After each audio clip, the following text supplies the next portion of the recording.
আজকে আশাসুত আয়োজনে যে তিনটা সংগঠন একত্রবদ্ধ হয়েছি, Lions grooming star, Bangladesh youth brigade এবং জুনিয়র ব্লাক ফাউন্ডেশন, আমরা যে একটা আবদ্ধ হয়ে আপনাদের সাথে একটু সময় কাটানোর সুযোগ পেয়েছি, সেটা আমরা মনে করছি আমাদের আল্লাহ থেকে আমাদেরকে রহমত যে আমরা আজকের এই দিনে এতগুলো বাচ্চাকে সামনে নিয়ে, এতগুলো মা বাবাকে সামনে নিয়ে আমরা আজকের এই আয়োজন করতে পারছি, যেটা আমি আমার রবের কাছে সন্তুষ্ট।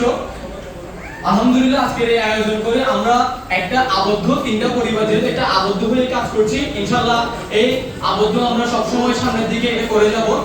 আমার সামনে অনেক মা বাবারা আছেন, আমাদের কিছু বড় ভাইরা আছেন এখানে। আমরা সবসময় একটা